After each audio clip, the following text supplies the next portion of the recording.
ಗೃಹ ಪ್ರವೇಶ ಮಾಡಿ ಕಳಿಸುವಾಗ ಆ ದಿನ ಹೆಚ್ಚರಿಯುತ್ತಿದ್ದೆ. ಎಷ್ಟು ಉತ್ಸಾಹದಿಂದ ನನ್ನ ಬುದ್ಧಿ ಮಾತು ಹೇಳಿ ಕಳಿಸಿದ್ರು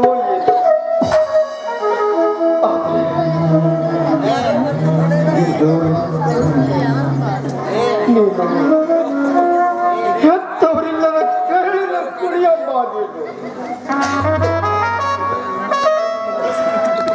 ನಿನ್ನ ಹಿರಿಯಣ್ಣದ ನಾನು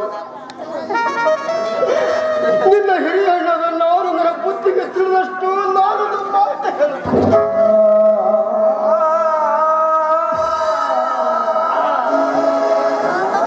ನೋಡಪ್ಪ,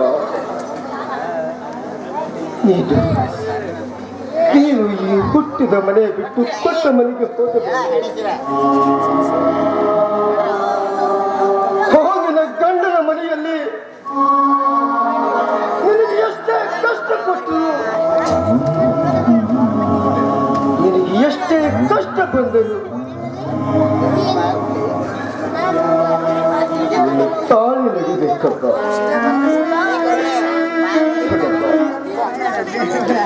ಏನಿನ ಕೊರಳಿನ ತಾಳಿ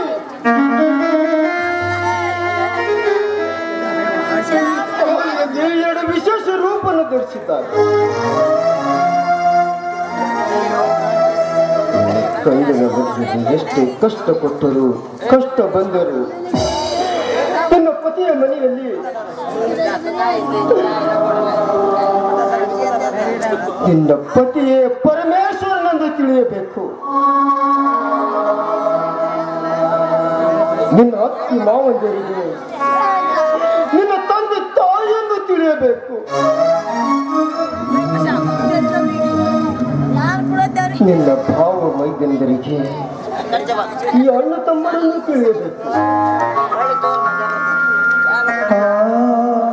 ಇನ್ನು ಅಕ್ಕಪಕ್ಕದವರಿಗೆ ಹಾಲು ಹಣ್ಣಾಗಿ ಪ್ರೀತಿಸಿ ಅವರೇ ನಿನ್ನ ಬಂಧು ಬಾಂಧವರನ್ನು ತಿಳಿಯಬೇಕು.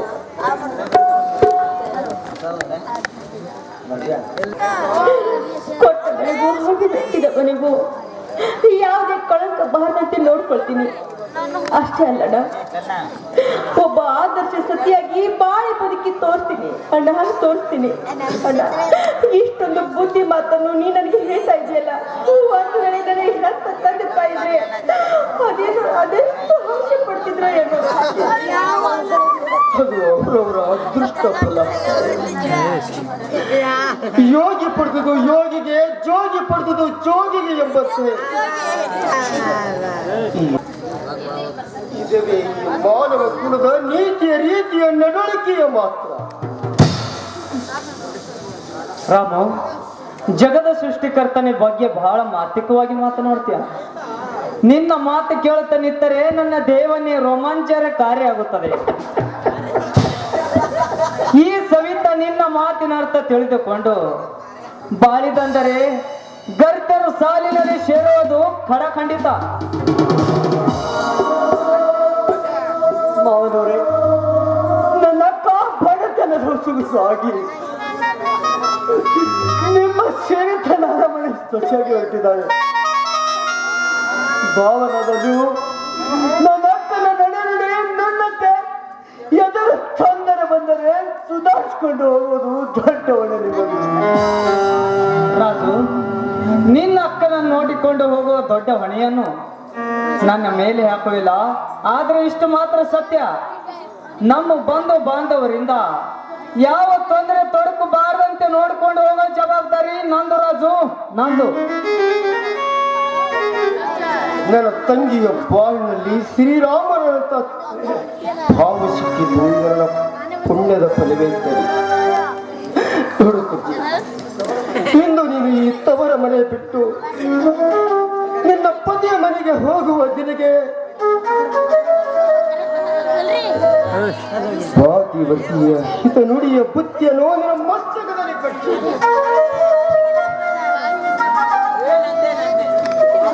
ನಿನ್ನ ಪತಿಯ ಮನೆಯಲ್ಲಿ ನೀನು ಗರ್ತಿ ಗಂಗವಾಳಾಗಿ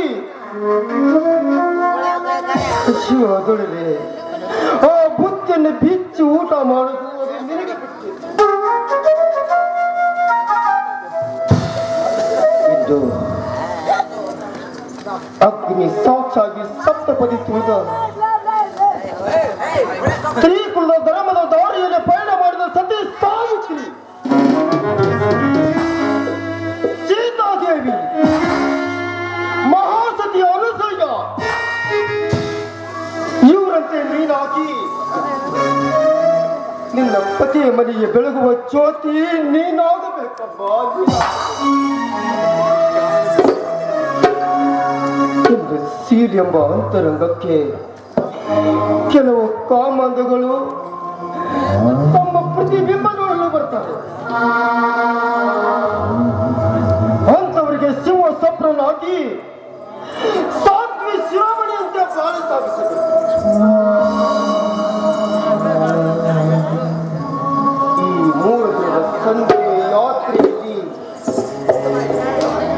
ಈ 3 ದಿನದ ಸಂಜೆ ಯಾತ್ರೆಯಲ್ಲಿ ಒಂದೇ ವೇಳೆ ನೀನೇನಾದರೂ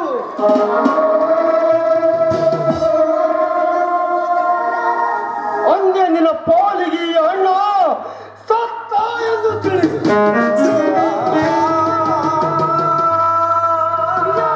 ನನ್ನ ಅಣ್ಣನು ಆಪ್ತೆ.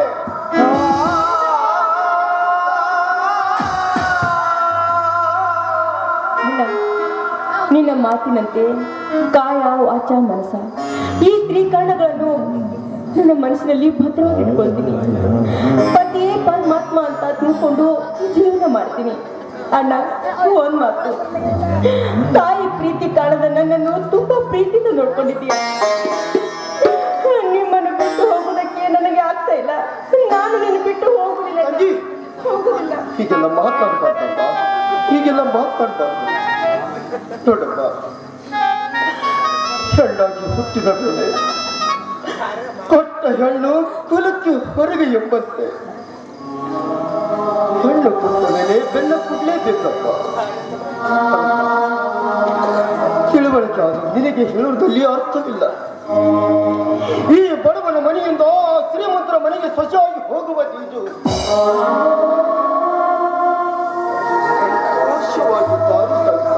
ಸಂತೋಷವಾಗಿ ಆಯ್ತಣ್ಣ, ನಾನಿಗೂ ಹೋಗಿ ಬರ್ತೀನಿ. ಆದ್ರೆ ನೀನು ಮಾತ್ರ ನಿನ್ನ ಆರೋಗ್ಯದ ಕಡೆ ಗಮನ ಇಡಬೇಕು. ಪರೀಕ್ಷೆ ಕೆಲಸ ಮಾಡಿ ಮಾಡಿ ನಿನ್ನ ಮನಸ್ಥಿತಿ ಹಾಳು ಮಾಡ್ಕೋಬೇಡ. ನಾನು ನಿನಗೊಂದು ಮಾತು ಹೇಳ್ತೀನಿ, ಅಣ್ಣನನ್ನು ಚೆನ್ನಾಗಿ ನೋಡ್ಕೋಬೇಕು. ಯಾವತ್ತು ಅಣ್ಣನ ಮಾತಿಗೆ ನೀ ಎದುರು ಉತ್ತರ ಕೊಡ್ಬೇಡಪ್ಪ.